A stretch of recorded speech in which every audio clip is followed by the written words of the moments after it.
Olá pessoal, tudo bem? Hoje a gente vai estar falando um pouquinho sobre a crise de 29, conhecida também como Grande Depressão. Esse momento ele fica localizado entre o período conhecido como Entre Guerras. Esse movimento histórico foi um período de grande recessão econômica que atinge o capitalismo, norteado pelo sistema econômico liberalista.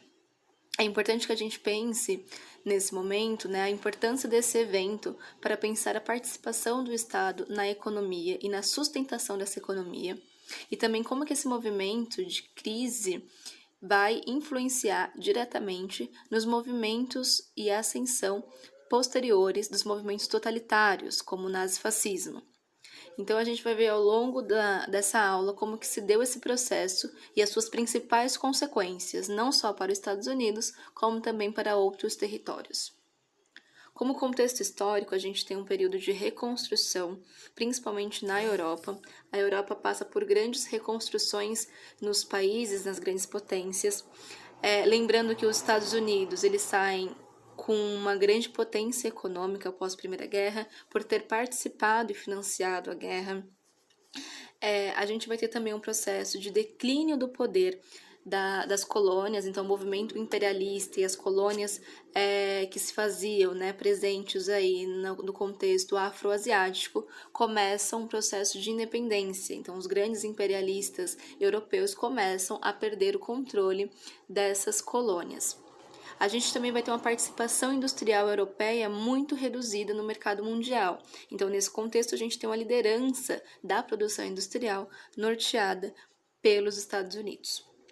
Falando um pouco da Europa na década de 20, a gente sabe que os grandes países e os grandes impérios estão completamente devastados, principalmente a Alemanha. Então, falando aí de um contexto particular da Inglaterra e da França, a gente vai ter um contexto bastante difícil por conta dessa concessão das colônias e por conta também da perda de territórios. A Alemanha, a gente viu que ela se torna bastante arruinada a sua economia por conta do Tratado de Versalhes. A gente tem uma culpabilização da Alemanha por conta da ocorrência da guerra e também tem a taxação de várias indenizações e perda de territórios que vai se aplicar à Alemanha. Então a economia da Alemanha está bastante arruinada, bastante prejudicada.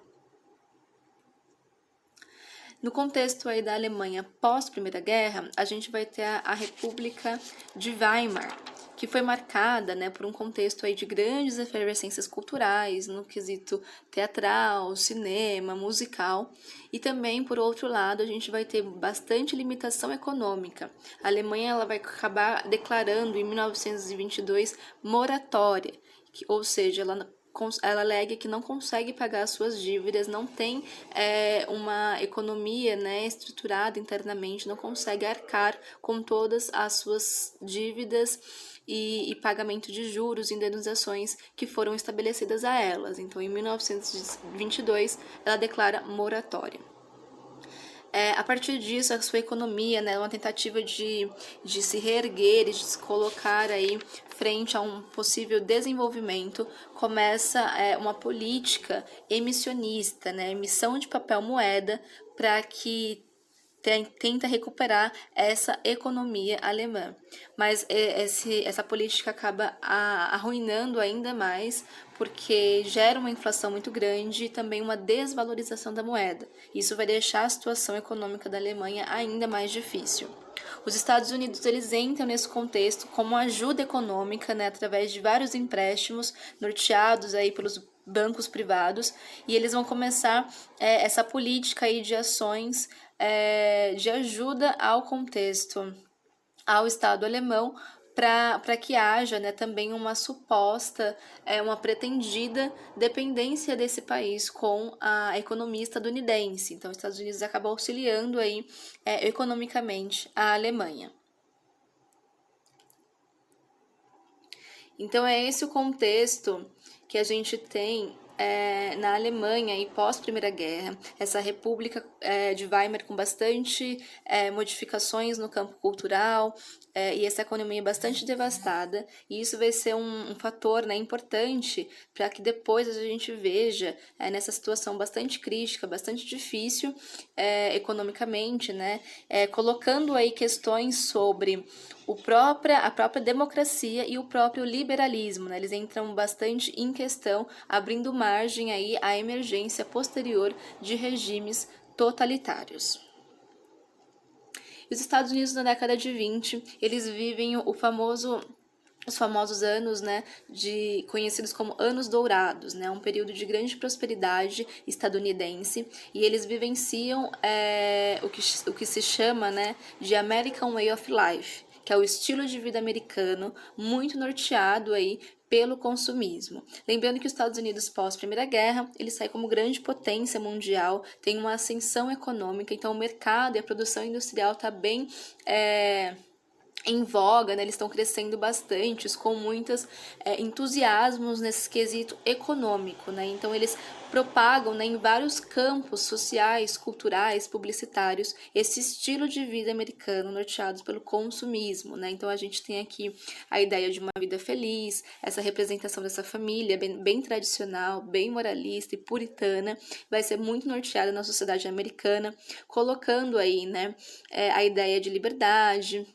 e todos esses princípios tradicionais de uma família norte-americana, né? Esse que é o estilo de vida American Way of Life.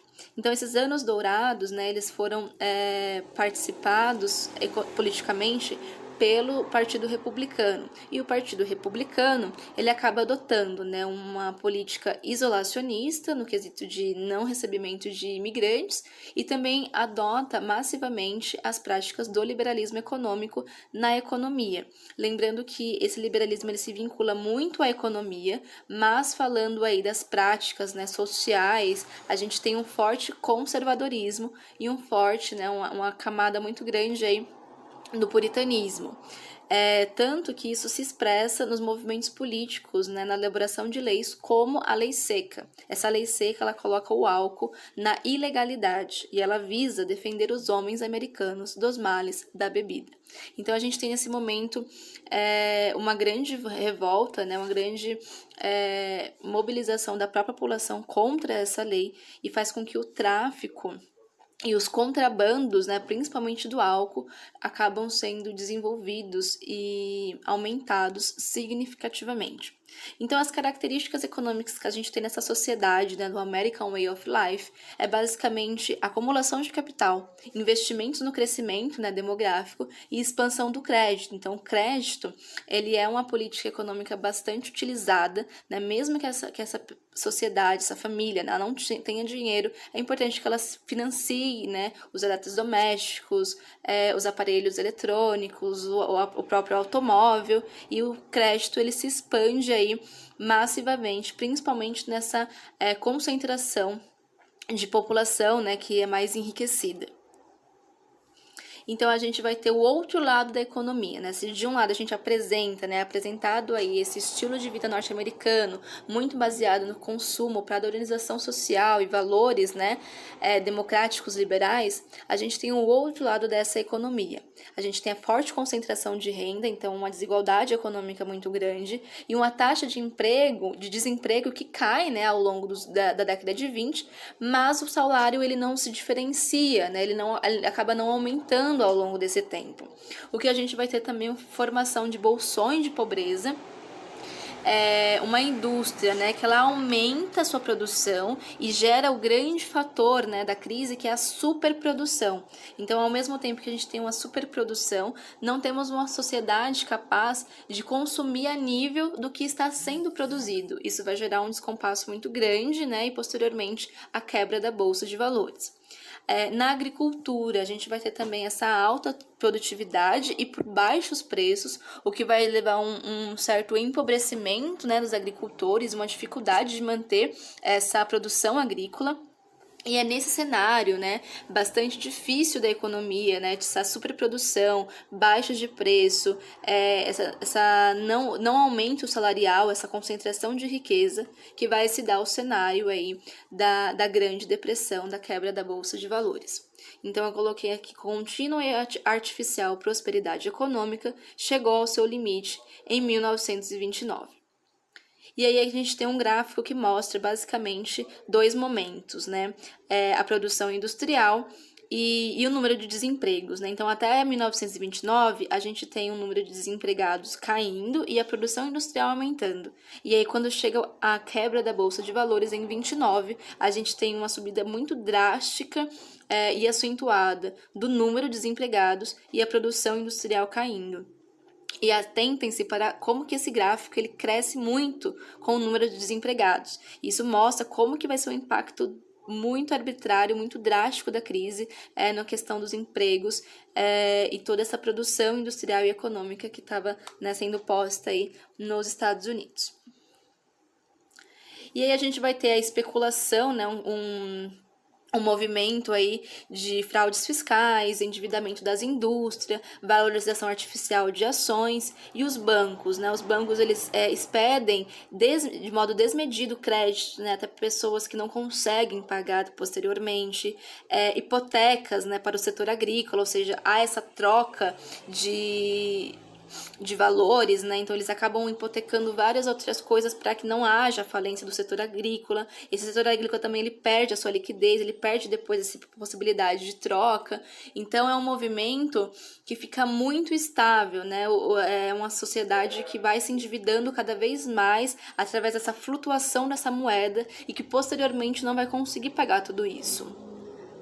E aí a gente tem as fases da crise, né? É no dia 24/10 que acontece aí a famosa Quinta-feira Negra. É quando 13 milhões de ações são ofertadas, mas não há o movimento aí de compra, né? Então a gente vai ter a desvalorização cada vez mais dessas ações, gerando aí a falência das grandes empresas, né? Os bancos, eles não conseguem essa liquidez, essa troca, conversão de valor, né, de investimento, não há investimentos para serem colocados, então há muita oferta, muita ação e não há o retorno, né? Não há possibilidade aí de colocar uma participação mais fluida das moedas e da economia. Então a gente tem muita coisa acontecendo aí, muitas quebras, né, de empresas, muita falência, e isso vai se dar basicamente, né, essa crise, ela se dá principalmente nos setores privados, né, nas camadas de investidores, nos bancos, nos correntistas, né,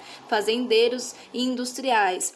Então as pessoas que investiam na bolsa, que compravam ações, né, que estavam ali diariamente fazendo essas realizações econômicas, elas acabam perdendo tudo nessa desvalorização muito grande da moeda. E essas empresas norte-americanas, grandes empresas, né, pensar hoje como um exemplo, a gente pode ter o Google, a Microsoft, pensem como essas grandes empresas atuais quebrando assim no contexto atualmente, ia ser uma dificuldade econômica muito grande, ia ser um momento de crise muito acentuada. Foi esse o contexto que se estabelece aí em 29, né, gerando uma crise e uma desvalorização da bolsa bastante significativa. Então a gente vai ter aqui uma reação em cadeia, né, afetando diversos conglomerados industriais. Lembrando que os Estados Unidos eles eram responsáveis por 23,7% das exportações mundiais, então basicamente quase todos os países, né, que faziam relações comerciais com os Estados Unidos vão sofrer essa crise, principalmente a América Latina e a Europa. A gente vai ter aqui esse contexto de bastante crise econômica, e isso vai dar, né, uma influência e uma ascensão muito significativa para os regimes autoritários, né? Isso no contexto da Europa. Aqui na América Latina a gente vai ter regimes mais populistas, né? Era Vargas e tudo mais. Então a gente tem de fato nesse momento, né, de crise, a crise da democracia e do liberalismo. Então o liberalismo aí como prática econômica, a gente vai ter esse afetamento direto tanto ao liberalismo quanto à democracia.